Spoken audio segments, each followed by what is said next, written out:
नमस्कार दोस्तों, success study Baloda YouTube channel में आपका स्वागत है।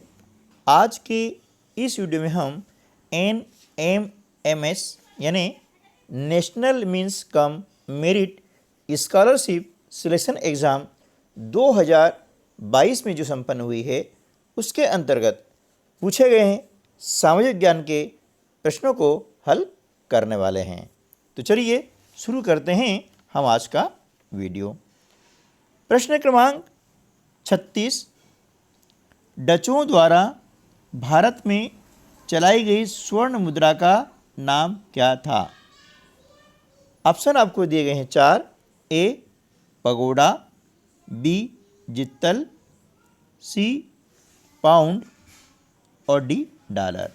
इनमें से जो सही जवाब है वह है पगोडा, है ना। डचों द्वारा भारत में चलाई गई स्वर्ण मुद्रा का नाम क्या था? पगोडा। अगला प्रश्न है, प्लासी के युद्ध के समय बंगाल का नवाब कौन था? प्लासी के युद्ध के समय बंगाल का जो नवाब था उनका नाम था सिराजुद्दौला, इसलिए ऑप्शन बी जो है आपका सही जवाब हो जाएगा। अगला प्रश्न देखते हैं, स्थायी बंदोबस्त कब लागू किया गया था? इसका उत्तर होगा 1793 ईस्वी, है ना। स्थायी बंदोबस्त 1793 ईस्वी में लागू किया गया था। अगला प्रश्न है, सन 1829 ईस्वी में किस कुप्रथा पर रोक लगाई गई? है ना।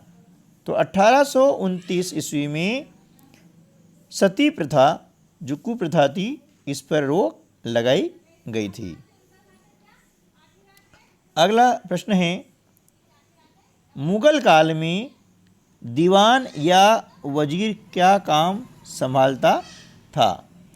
है ना। तो मुगल काम में वजीर का क्या काम था? वजीर या बोले हम दीवान, इसका काम ये था कि आय व्यय का हिसाब रखता था, है ना। मुगल काल में दीवान या वजीर आय व्यय का हिसाब रखता था। अगला प्रश्न है, राष्ट्रीय एकीकरण में कौन सा तत्व बाधक है? तो राष्ट्रीय एकीकरण में जातिवाद, संप्रदायवाद और पृथकतावाद यानी उपरोक्त सभी जो है ये बाधक है, इसलिए ऑप्शन डी हमारा सही जवाब हो जाएगा, है ना। जातिवाद के कारण, संप्रदायवाद के कारण और पृथकतावाद के कारण राष्ट्रीय एकीकरण संभव नहीं हो पाता। अगला प्रश्न है, मध्य प्रदेश में मानव अधिकार आयोग का गठन कब हुआ? तो मध्य प्रदेश में मानव अधिकार का गठन सितंबर 1995 में हुआ। किस देश में सबसे अधिक भूकंप आते हैं? आपको यहाँ 4 देश दिए गए हैं। A Bharat, B France, C Japan, D Sri Lanka. इन चारों में से आपको बताना है कि किस देश में सबसे अधिक भूकंप आते हैं। तो इसका सही जवाब हो जाएगा जापान, यानी जापान में सबसे अधिक भूकंप आते हैं। अगला प्रश्न देखते हैं, वेसुवियस ज्वालामुखी किस प्रकार का ज्वालामुखी है? तो वेसुवियस जो ज्वालामुखी है वह प्रसुप्त ज्वालामुखी है, ऑप्शन बी हमारा सही जवाब हो जाएगा। भेड़ाघाट किस जिले में स्थित है ना। तो भेड़ाघाट जबलपुर जिले में स्थित है ना, और जबलपुर हमारे राज्य यानी मध्य प्रदेश में स्थित है। अगला जो प्रश्न है, पानीपत का तृतीय युद्ध किस वर्ष में हुआ था? है ना। पानीपत का तृतीय युद्ध किस वर्ष में हुआ था? इसका सही जवाब हो जाएगा कि पानीपत का तृतीय युद्ध सन 1761 ईस्वी में हुआ था। कब हुआ था? 1761 ईस्वी में हुआ था। ठीक है। नेक्स्ट क्वेश्चन है, प्रार्थना समाज की स्थापना किसने की थी? तो प्रार्थना समाज की स्थापना महादेव गोविंद रानाडे ने की थी, इसलिए ऑप्शन बी जो है सही जवाब हो जाएगा। नेक्स्ट क्वेश्चन है, सती प्रथा पर रोक किस वायसराय ने लगाई थी? है ना, सती प्रथा पर रोक किस वायसराय ने लगाई थी? तो इसका सही उत्तर हो जाएगा लॉर्ड विलियम बेंटिंग।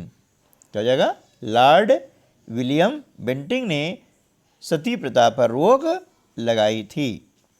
अगला जो प्रश्न है, लोकसभा की 2 बैठकों के बीच अधिकतम अंतर कितना हो सकता है? तो लोकसभा की 2 बैठकों के बीच में अधिकतम अंतर 6 माह हो सकता है, यानी 6 माह के अंदर हमें जो है दूसरी बैठक बुलाना पड़ती है, आहूत करना पड़ती है। अगला जो प्रश्न है, निम्न में से कौन सी खरीफ की फसल है? है ना, खरीफ की फसल यानी जो फसल बरसात के मौसम में बोई जाती है वह कहलाती है खरीफ की फसल, जैसे सोयाबीन, है ना, चावल, ठीक है, धान, मक्का, ज्वार आदि जो फसलें होती हैं वे खरीफ की फसल कहलाती है। तो यहाँ पर सही जवाब आ जाएगा चावल। तो चावल की जो फसल होती है वो बरसात के दिनों में उगाई जाती है, ठीक है। अगला प्रश्न है, संविधान निर्माण सभा के अध्यक्ष कौन थे? तो इसका उत्तर हो जाएगा डॉक्टर राजेंद्र प्रसाद।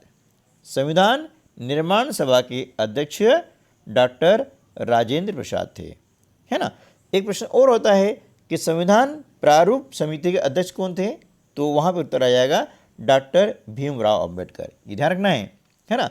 संविधान निर्माण सभा के अध्यक्ष थे डॉक्टर राजेंद्र प्रसाद। इस प्रश्न में कई बार बच्चे कन्फ्यूज हो जाते हैं, भ्रमित हो जाते हैं, तो आपको ध्यान रखना है।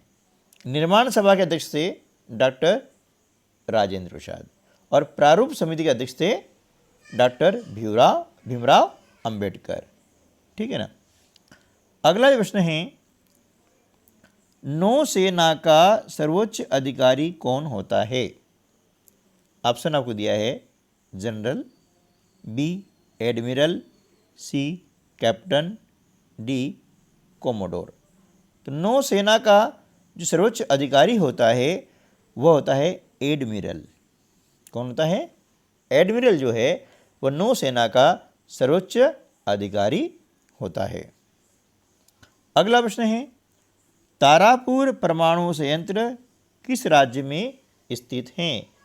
तो तारापुर परमाणु संयंत्र महाराष्ट्र राज्य में स्थित है। किसमें? महाराष्ट्र राज्य में स्थित है। नेक्स्ट क्वेश्चन है, ऐसी पर्वत श्रृंखला को क्या कहते हैं जिसमें अनेक पर्वत श्रेणियां एक दूसरे के समानांतर दूर दूर तक फैली हुई होती है, ठीक है ना। तो ऐसी पर्वत श्रृंखला जिसमें पर्वत श्रेणियां एक दूसरे के समानांतर दूर दूर तक फैली होती है उन्हें हम कहते हैं कार्डिलेरा। क्या कहते हैं? कार्डिलेरा, ठीक है। नेक्स्ट क्वेश्चन है, क्यूबा की राजधानी कौन सी है ना। क्यूबा की राजधानी है हवाना। अगला प्रश्न है, अफ्रीका महाद्वीप में कृषि का विकास किस क्षेत्र में अधिक हुआ है ना। अफ्रीका महाद्वीप में कृषि का विकास किस क्षेत्र में अधिक हुआ है? तो इसका उत्तर हो जाएगा नील नदी की घाटी क्षेत्र में, है ना। नील नदी जो घाटी है उस क्षेत्र में कृषि का विकास अधिक हुआ है। अगला प्रश्न है, वायुमंडल के किस भाग में मौसम संबंधी परिवर्तन होते हैं? तो वायुमंडल के किस भाग में मौसम संबंधी परिवर्तन होते हैं?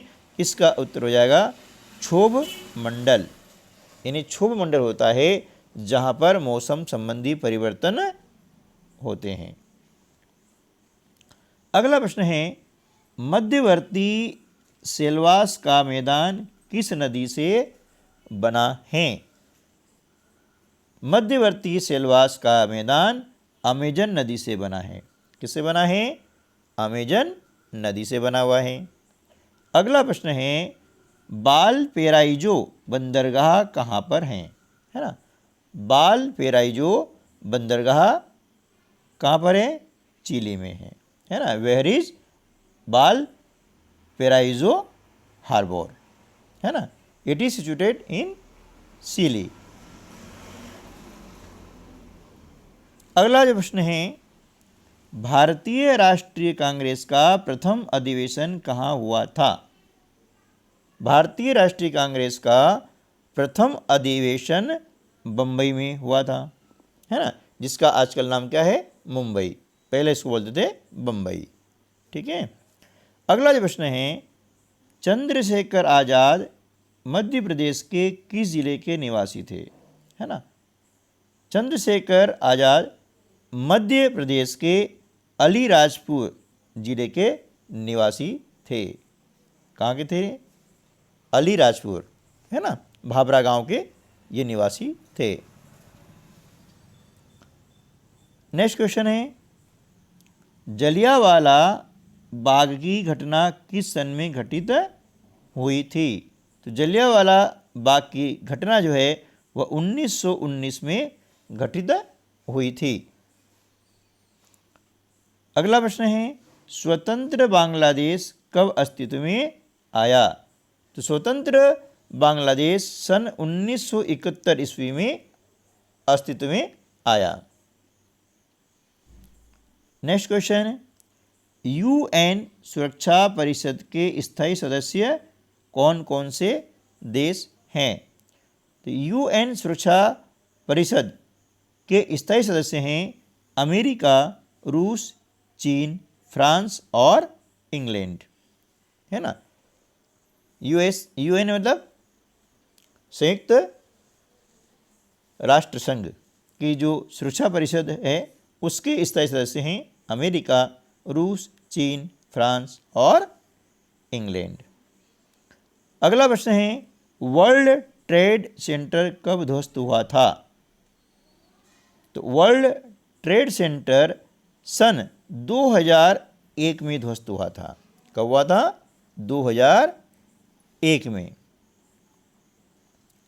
अगला प्रश्न है, द्वीपीय महाद्वीप किसे कहते हैं?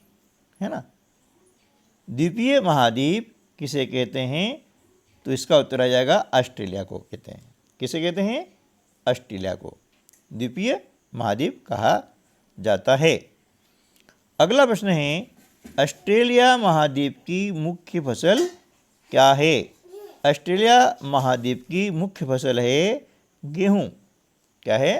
मुख्य फसल गेहूं है।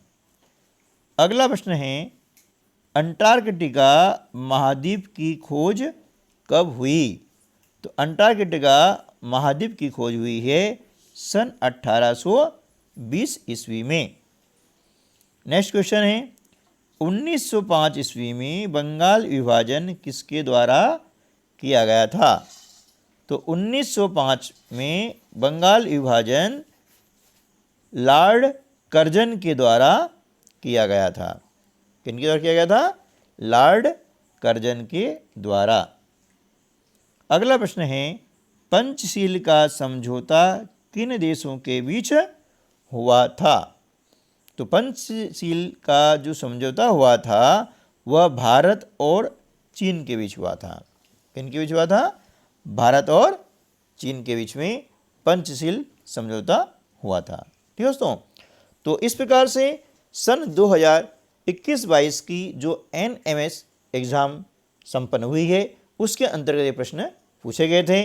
तो इन प्रश्नों को आप अच्छे से तैयार कर लीजिएगा ताकि अगली परीक्षा में भी आपको ये काम आए। तो आज के वीडियो में बस इतना ही। मिलते हैं अगले वीडियो में, तब तक के लिए नमस्कार, जय हिंद।